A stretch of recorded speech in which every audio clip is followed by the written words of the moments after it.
بسم اللہ الرحمن الرحیم۔ السلام علیکم۔ مسجد الاقصی بیت المقدس، جسے مسلمانوں سمیت عیسائی یہودی عزت و احترام کی نگاہ سے دیکھتے ہیں، یہ جگہ دین و مذہب کے لوگوں کے لیے مقدس اور پاک جگہ ہے۔ اس جگہ کی زمین یروشلم نے اللہ نے اپنے کئی انبیاء کو مابوس کیا۔ اللہ نے اپنے کئی انبیاء و اکرام بھیجے۔ آپ صلی اللہ علیہ وسلم معراج کی رات یہیں سے اللہ سے ملنے گئے۔ آپ صلی اللہ علیہ وسلم نے شب معراج کا سفر یہیں سے شروع کیا اور تمام انبیاء کی امامت مسجد الاقصی میں کروائی۔ مسجد الاقصی کی تعمیر حضرت سلیمان علیہ السلام کے والد حضرت داؤد علیہ السلام کے دورہ حکومت میں مسجد الاقصی کی تعمیر شروع ہوئی۔ حضرت داؤد علیہ السلام چاہتے تھے کہ اس مرکز پر ایک ایسی عالی شان عمارت کا تعمیر کی جائے جو مسلمانوں کے لیے مقدس ترین اہمیت کی حامل ہو، لیکن حضرت داؤد علیہ السلام اپنی اس خواہش کو اپنے ہاتھوں پورا نہ کر سکے اور بیت المقدس کی دیواریں خدام تک بلند کر کے چھوڑ دی۔ چنانچہ مسجد الاقصی کی تعمیر حضرت سلیمان علیہ السلام کے دور میں ہی مکمل ہوئی۔ آپ نے اپنے تخت نشین کے 2.5 سال بعد یروشلم میں اس مقدس عمارت کی تعمیر شروع کی جو مسلمانوں کا قبلہ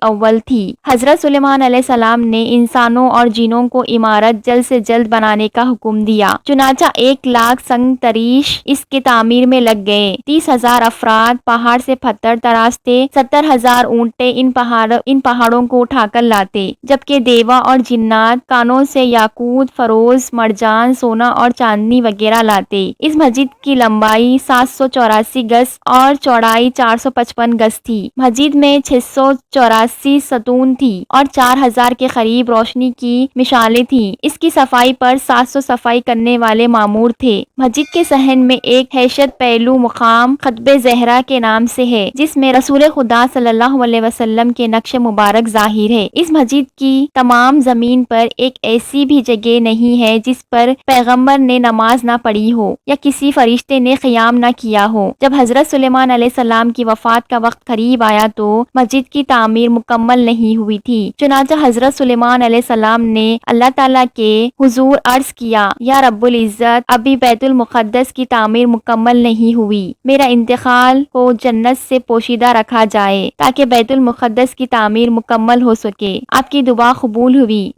جنات نے شیشے کے محل میں حضرت سلیمان علیہ السلام کے لیے ایک معبد تیار کیا تھا اور آپ اکثر یہیں عبادت الہی میں مصروف رہتے تھے۔ آپ اس میں تشریف لے گئے اور اپنے عصا کے سہارے کھڑے ہو گئے۔ اس دوران ان کے جسم سے روح پرواز کر گئی، مگر چنانچہ ان کا بہت رباب اور دبدبہ تھا اور اکثر عبادت الہی میں مصروف رہتے تھے، اس لیے جنات کو آپ کے انتقال کی خبر نہ ہوئی اور وہ آپ کو زندہ سمجھ کر کام کرتے رہے۔ ایک طویل عرصہ گزر گیا، ان کا جسم عصا کے سہارے کھڑا رہا۔ آخر جب دیمک نے عصا کو کھا لیا تو عصا ٹوٹ گیا اور آپ کا جسم زمین پر گر گیا۔ اس وقت جنات کو معلوم ہوا کہ آپ کا انتقال ہو چکا ہے، چنانچہ وہ پہاڑوں کی طرف بھاگ گئے۔ حکم الہی سے ہوا تخت سلیمانی کو اڑا کر لے گئی، لیکن اس وقت تک بیت المقدس کی تعمیر مکمل ہو چکی تھی، چنانچہ حضرت سلیمان علیہ السلام کو بیت المقدس میں ہی دفن کیا گیا۔